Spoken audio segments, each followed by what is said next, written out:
Brought to you by NBC bearing, भारताची पहिली bearing उत्पादक। गेल्या काही दिवसांपासून मुंबईची हवा ही सातत्यानं वाईट ते अति वाईट श्रेणीमध्ये राहिलेली आहे। आज सुद्धा मुंबईमध्ये हवेचा गुणवत्ता निर्देशांक जो आहे तो 277 वर अति वाईट श्रेणीमध्ये पोहोचलेला आहे। मी सध्या मुंबईच्या दादर भागामध्ये आहे। या ठिकाणची जर स्कायलाईन पाहिली तर आपल्या लक्षात येईल की कशा पद्धतीनं धुरकट वातावरणाची निर्मिती गेल्या काही दिवसांपासून मुंबईमध्ये आहे। आज देखील वातावरण तशाच पद्धतीनं आपल्याला पाहायला मिळतंय।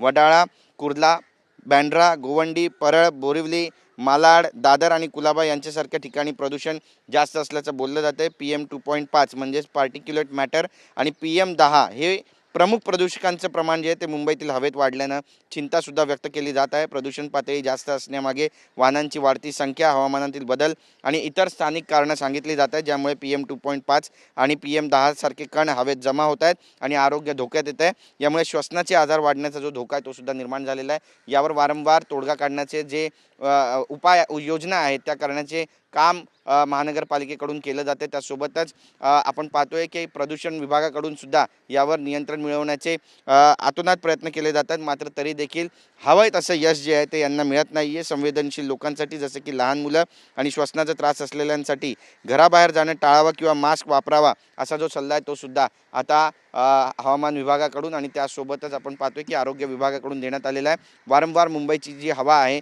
ती प्रदूषित श्रेणीमध्ये नोंद होते आणि याला नेमकं जबाबदार कोण आहे, त्यांच्यावरती कारवाई काय केली जाणार आहे असा सवाल आता संतप्त मुंबईकर विचारत आहे। कॅमेरा पर्सन रोहनसह Girish Gaikwad, TV9 Marathi, Mumbai. Brought to you by NBC bearing, भारताची पहिली बेअरिंग उत्पादक।